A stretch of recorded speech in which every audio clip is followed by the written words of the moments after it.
देखा था ना आपने।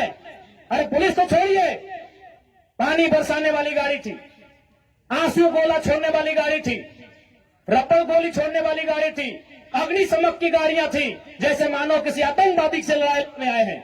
इतने बेशरम, इतने निर्लज्ज हो चुकी है आज यह सिस्टम। ऐसा टीम बनाकर आई थी जैसे मानो वो रैयतों से नहीं बल्कि किसी आतंकवादियों से मुकाबला करने आए हैं। क्या हाल होगा आपको सोच के देखिए।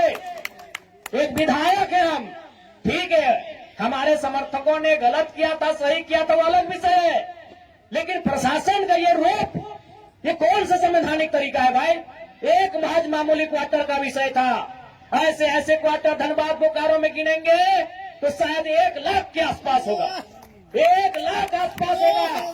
एक मामूली क्वार्टर के लिए जो प्रशासन ने अपना एक घृणित चेहरा दिखाया, बिल्कुल ये घृणित चेहरा था प्रशासन का, ये नफरती चेहरा था प्रशासन का, ये असंवैधानिक अमानवीय चेहरा था प्रशासन का। एक विधायक के साथ जब वो इस प्रकार का व्यवहार कर सकते हैं तो सोचिए आम ग्रामीण रैयत विस्थापितों का क्या हश्र होगा आने वाले सालों में। इसलिए आज मैं तमाम रैयतों से, जिन्होंने किसी परियोजना में, किसी कल कारखाने में कि डीवीसी की परियोजना हो या सीसीएल पीसीसीएल की परियोजना हो, जिन्होंने अपनी जमीन देने का काम किया है, आज उन्हें एक मंच में आने की आवश्यकता है। मैं आपसे यह आह्वान करने आया हूं। आज मैं एक विधायक हूं, एक 30 साल का युवा, एक सुनहरा सपना, एक सुनहरी जिंदगी हमारे सामने, लेकिन आज उस जिंदगी को ठोकर मार के हम कांटों की ताज को स्वीकार करते हैं।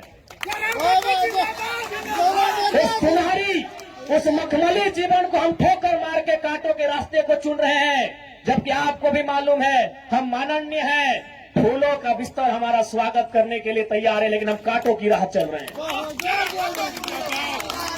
आज प्रत्येक दिन दर्जनों ठेकेदारों का फोन आता है, बैठेंगे विधायक जी, दर्जनों वीआईपी लोगों का फोन आता है, 2 मिनट बैठिए विधायक जी, और आपको भी मालूम है उनके साथ बैठेंगे तो क्या डील होगा, आपको भी मालूम है। करोड़ों में ना सही लाखों में तो डील जरूर होगा। यानी एक मखमली बिस्तर को हम ठोकर मार के कांटों के साथ चल रहे हैं। किसके लिए? झारखंड के चितावाम के लिए हम चल रहे हैं। आज क्या कमी होगी, एक माननीय को क्या कमी हो सकती है भाई। हमें आवास मिलेगा, गाड़ी की सुविधा मिलेगी, टीए मिलेगा, हर प्रकार की सुविधा मिलेगी, भत्ता मिलेगा, हवाई यात्रा मिलेगा, रेलवे की यात्रा मिलेगी और लाखों रुपए की सैलरी मिलेगी। और करते उस ऐशो आराम के जीवन को ठोकर मारते हुए हम आपके बीच विधायकी के साथ साथ अपनी जान को हथेली में लेके घूम रहे हैं। बताइए तो झारखंड के इतिहास में ऐसे आज के इस दौर में एक भी विधायक का नाम बताइए। अरे विधायकी तो छोड़िए, हम अपने जान को हथेली में लेके घूम रहे हैं। जिस दिन 2 बजे रात को हम बेरवा में आए, हमारी गाड़ी में हमारा एक भी अंगरक्षक नहीं था। वे लोग सोच चुके थे। हमने कहा कोई दिक्कत नहीं है। हमने केवल ड्राइवर को फोन किया, वो भी अपने ससुराल में थे, क्योंकि आपको भी मालूम है मेरे घर में इतना जगह नहीं है कि हम 4 लोगों को ठहरने के लिए बोल सके। बगल में हमारे एक मित्र का घर है, वहीं रात रहने के लिए हम जाते हैं, वो विधायक है। हमने तुरंत कहा कि अगर हम अपने अंगरक्षक को लेने के लिए जाएंगे तो शायद 10 से 15 मिनट का लेट होगा, उतना देर में हम कम से कम डुबरी की दूरी पार कर जाएंगे। 20 किलोमीटर हम 15 मिनट में सफर कर जाएंगे, इसलिए अंगरक्षक को सोने दीजिए, हम अकेले आएंगे। हम अपने जान को, अपने जीवन को हथेली में रख के चल रहे हैं। किस लिए? ताकि आज झारखंड की शोषित वंचित जनता को न्याय मिल सके। तो आप इतना तो कर सकते हैं, एक 30 साल का लड़का अपने आराम के जीवन को छोड़कर, ऐसो आराम को छोड़कर आज आपके लिए कांटों के रास्ते में चलने के लिए तैयार है। आप कम से कम ये जो 15, 16, 50, 60 समितियां बना के रखे हैं विस्थापन के नाम में, क्या एक नहीं कर सकते हैं? आप जिस दिन एक करेंगे इनको यहां से उखाड़ के फेंक देंगे। अब कीजिए। आज बीएसएल में भी हम जाते हैं, वहां 52 समितियां हैं। विस्थापन मोर्चा, विस्थापन क्रांतिकारी मोर्चा, विस्थापन उलगुलान मोर्चा, तो विस्थापन इनकलाब मोर्चा, 52 से 50 समितियां हैं। आप अपने आप को एक कीजिए, आज अपने निजी स्वार्थ का त्याग कीजिए, आज अपने मन के मतभेद को त्याग कीजिए, क्योंकि आज अगर नहीं समझे तो याद रखिएगा आने वाले 20 सालों में, अरे आज तो कम से कम आपके हिस्से की बात कोई कर पा रहा है, आपकी हक की बात कोई बोल पा रहा है, आने वाले दिन अगर बोलेंगे ना तो शायद आपकी जबान काट ली जाएगी, बिल्कुल काट ली जाएगी। ये कौन सा रूप था, आप ही बताइए, कौन सा रूप था प्रशासन का? आज हो सके आज भी मेरी बातों को कुछ लोग तोड़ मोड़ के प्रस्तुत करेंगे कि विधायक के बोल सुनिए। अरे उनको नहीं मालूम है विस्थापन का दर्द क्या होता है। अगर वे विस्थापन को अध्ययन कर लेते तो शायद ये बोली बोलने का अवसर नहीं देखते। इसलिए आज